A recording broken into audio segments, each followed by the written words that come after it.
मित्रों नमस्कार। Parameter of law के इस चैनल में मैं आपका हार्दिक स्वागत करता हूं। आज इस चैनल के माध्यम से मैं लॉ फ्रेटर्निटी से जुड़े हुए स्टूडेंट्स के प्रयुक्त होने वाले जजमेंट राइटिंग, जिसमें मार्शलिंग ऑफ एविडेंस अर्थात साक्ष्य का क्रमबंधन और विश्लेषण किस तरह न्यायाधीश करते हैं, इस विषय पर प्रकाश डालने जा रहा हूं। मैं आपका मित्र रिटायर्ड न्यायाधीश अशोक शर्मा अपने अनुभव के आधार पर कुछ महत्वपूर्ण बातें जजमेंट राइटिंग, चाहे वो सिविल का हो या क्रिमिनल केसेस का हो, किस तरह न्यायाधीश इन पर विशेष ध्यान रखते हुए एक अच्छा निर्णय न्यायालय के समक्ष लिखते हैं, जो कि आम पब्लिक के लिए बाद में डिलीवर होने के बाद उसे हर व्यक्ति के द्वारा पढ़ा जाता है और उसका विश्लेषण किया जाता है कि अच्छा फैसला न्यायाधीश के द्वारा दिया गया है। इसके लिए जजमेंट राइटिंग में, जैसा कि मैंने बताया, सिविल केसेस जो होते हैं वो अधिकार और दायित्व के संबंध में सिविल न्यायालय के समक्ष चलते हैं। मैंने अलग से भी पूरी सिविल मामले में अपनाई जाने वाली प्रक्रिया को कुछ वीडियोस के द्वारा बनाया गया है, जो इस चैनल पर उपलब्ध है। आप उसे भी अपनी जानकारी के लिए देख सकते हैं। मित्रों, जब जजमेंट लिखा जाता है तो साक्ष्य का क्रमबंधन और विश्लेषण कैसे होगा, इसे एक मोटे उदाहरण द्वारा, सरल उदाहरण द्वारा मैं समझाता हूँ। जैसे जब मकान बनाया जाता है तो उसकी नींव रखी जाती है। यदि नींव मजबूत होगी तो ऊपर की मंजिलें मजबूत होंगी और वो आसानी से मकान कई सालों तक अच्छे से, मजबूती से उस पर टिका रहेगा, खड़ा रहेगा। इसी तरह किसी भी निर्णय की मंजिल, उसका जो नीचे की नींव है, जैसे सिविल केसेस में विवाद्यक या इश्यूज जो फैक्ट और लॉ के ऊपर तथा डॉक्यूमेंट्स पर, जैसा कि मैंने अलग से वीडियो में बतलाया है, इसी तरह निर्णय की मंजिल, नींव के लिए क्रिमिनल केसेस में आरोप या जो चार्जेस विरचित होते हैं वो सही ढंग से बनने चाहिए, तभी वो क्रिमिनल केस का जजमेंट अच्छा होगा। सिविल केस में इश्यूज अच्छे हों, उनका एप्रिसिएशन, उनका विश्लेषण ढंग से न्यायाधीश के द्वारा किया गया। अब इसके विषय में, जैसे सिविल एक मामला है, न्यायालय के समक्ष जो भी विवाद्यक सिविल मामले में बनाए गए, उन विवाद्यकों के संबंध में वादी के साक्षियों ने क्या कहा, कूट परीक्षण में क्या आया, प्रतिवादी के साक्षियों ने क्या कहा, उनके कूट परीक्षण क्रॉस एग्जामिनेशन में क्या आया, इसकी वेरासिटी न्यायालय के न्यायाधीश को देखनी होती है। मार्शलिंग किसी भी एक वाद प्रश्न के संबंध में सिविल मामले में वादी या प्रतिवादी के साक्षियों ने क्या कहा, ये प्रोबेबिलिटी ऑफ प्रीपोंडरेंस पर आधारित प्रिंसिपल पर रहती है। संभावना देखी जाती है और जहां कोई डॉक्यूमेंट्री एविडेंस उपलब्ध है तो उसका साक्ष्य का जो इवैल्यूएशन है, मूल्यांकन है, वो अधिक होता है। भारतीय साक्ष्य अधिनियम में उसकी विश्वसनीयता को अधिक ओरल एविडेंस से आंका गया है और जो भी उसके इंग्रेडिएंट हैं डॉक्यूमेंट में वो भी पढ़े जाते हैं। कोई भी साक्षी जो विटनेस होता है, witness are the eyes and ear of the justice. न्याय के लिए जो साक्षी है, क्या वो भूला है, उसका वजन तोला जाता है और इश्यूज में संभावनाओं की प्रबलता कितनी है ये देखनी होती है। न्यायालय की उपधारणा, इसी विषय पर उसकी गुणवत्ता न्यायाधीश के द्वारा परखी जाती है, प्रिज्यूम किया जाता है, प्रिजम्पशन लिया जाता है। जब किसी भी विटनेस का न्यायालय के समक्ष कथन होता है तो अगर उसी न्यायाधीश जिसको भी फैसला लिखना है उसके सामने हुआ है तो वो साक्षी की भाव भंगिमा, उसका कथन देते समय क्या डिनेमनर था, क्या उसका आचरण था, भाव भंगियाँ थी, यदि साक्षी विचलित होता है तो न्यायालय के समक्ष न्यायाधीश के द्वारा उसकी भाव भंगिमा को टिप्पणी के रूप में कथन के दौरान नोट कर लिया जाता है और जब उसका निर्णय लिखा जाता है उस न्यायाधीश के द्वारा तो उसका भी मूल्यांकन किया जाता है। तो ऐसी व्यवस्था ऑर्डर 18 रूल 12 डिनेमनर भाव भंगिमा के संबंध में दी गई है। रूल 18 रूल 4 में भी साक्षी का एफिडेविट आजकल दिए जाने का विशेषकर प्रचलन है। तो ये शपथ पत्र के माध्यम से एग्जामिनेशन इन चीफ लिया जाता है, लेकिन क्रॉस एग्जामिनेशन सामने वाले विपक्षी पक्षकार के द्वारा cross examination to testify the veracity कि वास्तव में ये सत्य कथन दिया है कि नहीं, आदेश 18 नियम 4 का या न्यायालय के समक्ष जो भी कथन हो रहा है, साक्ष्य के दौरान एक तो साक्षी की जो भी भाव भंगिमा है, विचलित तो नहीं हो रहा है वो क्रॉस में, उसको न्यायाधीश के द्वारा नोट की जाती है। न्यायाधीश साक्ष्य का विश्लेषण करते समय इन सभी बातों को, जो भी डिनेमनर वगैरह भाव भंगिमा, उसकी बॉडी लैंग्वेज क्या थी, इसको नोट करते हैं और इसको निर्णय में उल्लेखित करते हैं। ये सत्यवादिता पर प्रश्न चिन्ह उत्पन्न कर देता है और कई बार कौन सी साक्ष्य का वजन कितना है, इन सभी साक्ष्यों के कथनों का मूल्यांकन करने के बाद आदेश 20 नियम 5 हर एक बार प्रश्न का निष्कर्ष अलग अलग देते हुए उसकी मार्शलिंग करते हुए न्यायालय का जो न्यायाधीश है सिविल न्यायालय का, वो इसको एविडेंस में निर्णय के समय लिखता है। अब जब निर्णय पर एक एक बात प्रश्न के संबंध में सही फाइंडिंग आ जाती है और न्यायाधीश किस बात को विश्वसनीय मानता है, किस बात को विश्वास नहीं करता है, उसके कारण reasons to be recorded in writing judgement में न्यायाधीश को लिखने होते हैं, क्योंकि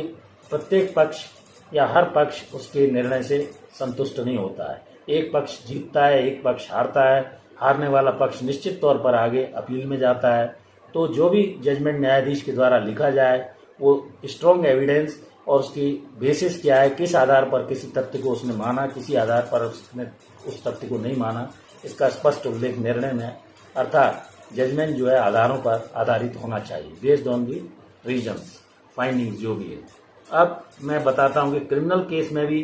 जो जजमेंट राइटिंग है उसमें लिखते समय किन किन आपराधिक मामलों में बातों का ध्यान रखना आवश्यक है। दांडिक मामला सबसे पहले क्या होता है ये बतलाता हूँ। दांडिक मामले का अर्थ है ऐसा कार्य जो आपराधिक कृत्य की श्रेणी में आता है और किसी भी कानून के अंतर्गत दंडनीय है। निर्णय लिखते समय उसके जो मुख्य तत्व हैं उसमें दांडिक निर्णय का पहला शीर्षक होगा, उसमें न्यायालय का नाम लिखा जाएगा, जो प्रिसाइडिंग ऑफिसर है उसकी कौन सी कोर्ट है, उसके पीओ का नाम, आपराधिक प्रकरण क्रमांक क्या है केस का वो लिखा जाएगा, इन्वेस्टिगेशन की डेट, कब अनुसंधान पूर्ण हुआ। क्रिमिनल में एक पक्ष अभियोजन होता है राज्य की ओर से, जो विक्टिम कोई भी रिपोर्ट थाने आदि में करता है उसमें राज्य शासन की ओर से एपीपीबी या एडीपीओ मजिस्ट्रेट की कोर्ट में पैरवी करते हैं, तथा सेशंस आदि में गवर्नमेंट प्लीडर जो सेक्शन 24 और सेक्शन 25 सीआरपीसी में डिफाइन है वो विक्टिम की ओर से पैरवी करते हैं। अब स्थिति यह आती है कि निर्णय की तारीख भी डलेगी। इसके बाद जजमेंट जब लिखा जाता है आपराधिक प्रकरण में तो उसमें पैरा 1 जैसे अगर है तो 1 में क्रिमिनल केसेस के उस पर आरोप क्या क्या है, अभियुक्त पे आरोप है, वहाँ से इसको स्टार्ट किया जाएगा और चार्जेस कब फ्रेम हुए, और चार्जेस फ्रेमिंग में धारा 211 सीआरपीसी के अंतर्गत न्यायालय द्वारा के पीओ द्वारा अभियुक्त के विरुद्ध क्या आरोप लगाए गए और क्या सही फ्रेम किए गए ये देखना होता है। आरोप सही फ्रेम होंगे तो निर्णय भी उन्हीं सही आधारों पर होगा, ये एक निश्चित प्रिंसिपल है। भारतीय दंड विधान के अंतर्गत सामान्यतः सभी मामलों में जो भी हैं अध्याय 16 एवं अध्याय 17 जिसमें शरीर और संपत्ति के विरुद्ध अपराधों को डिफाइन किया गया है। विक्टिम के किसी भी शरीर या संपत्ति के संबंध में कोई अभियुक्त जब अपराध घटित करता है तो आईपीसी की धारा में उल्लेख है और ये अध्याय 16 और 17 में इंडियन पीनल कोड में वर्णित है। किसी भी विशेष कृत्य के लिए कौन सा अपराध घटित हुआ उसके सारे इंग्रेडिएंट ऑफेंस के देखने होंगे, कौन कौन से आवश्यक तत्व हैं, essential ingredient of the offence यदि मेड आउट होते हैं तभी वो अपराध घटित हुआ माना जाएगा। उदाहरण के तौर पर जैसे क्रिमिनल ब्रीच ऑफ ट्रस्ट है, किसी व्यक्ति के आधिपत्य में आपने विश्वास में कोई संपत्ति दी, मान लीजिए बैंक ले जाने के लिए किसी वैन में रुपया पैसा भरा और किसी कारण से वो ड्राइवर उस पैसे को लेकर भाग गया तो ये क्रिमिनल ब्रीच ऑफ ट्रस्ट का ऑफेंस होगा। आरोप विरचित करते समय घटना किस क्रम में घटित हुई उसी क्रम में चार्ज फ्रेम किया जाएगा न्यायाधीश के द्वारा। इसे एक साधारण से सिंपल एग्जाम्पल के द्वारा आपको समझाता हूँ। जैसे किसी व्यक्ति के द्वारा अर्थात अभियुक्त के द्वारा रात्रि में घर में घुसकर हाउस ब्रेकिंग बाय नाइट ताला तोड़ा या किसी भी तरह से घुसा रात में तो वो 457 आईपीसी के अंतर्गत ऑफेंस माना जाएगा। और बाद में चोरी की, थेफ्ट इन ड्वेलिंग हाउस, तो धारा 457 आईपीसी एवं धारा 380 भारतीय दंड विधान का उस पर आरोप लगाया जाएगा, जिसमें धारा 457 आईपीसी का ऑफेंस पहले तथा धारा 380 आईपीसी का ऑफेंस का भी चार्ज साथ में इसके लगेगा। अब house breaking by night and theft in dwelling house के जब चार्जेस उस पर फ्रेम हो गए तो ये उसमें लिखा जाएगा, निर्णय के पैरा 1 में लिखा जाएगा कि अभियुक्त के विरुद्ध धारा 457 और 380 आईपीसी के अंतर्गत भारतीय दंड विधान के अंतर्गत आरोप यह है कि उसने फरियादी के घर में रात्रि में घुसकर गृह भेदन किया और चोरी की। क्रिमिनल केस में स्वीकृत तथ्य आरोप की रचना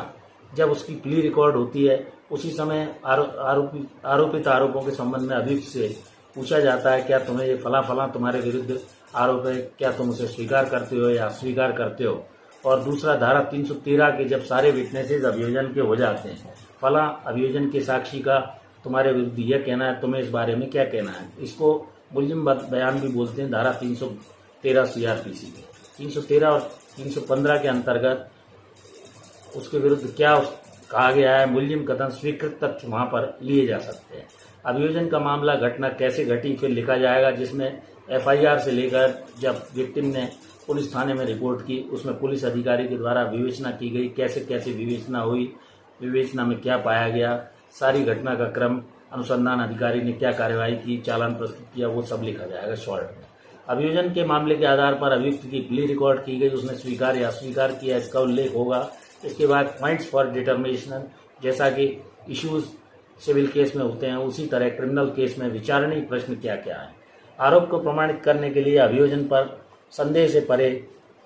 अभियुक्त के विरुद्ध मामला प्रमाणित करने का प्रमाण भार क्रिमिनल केसेस में होता है,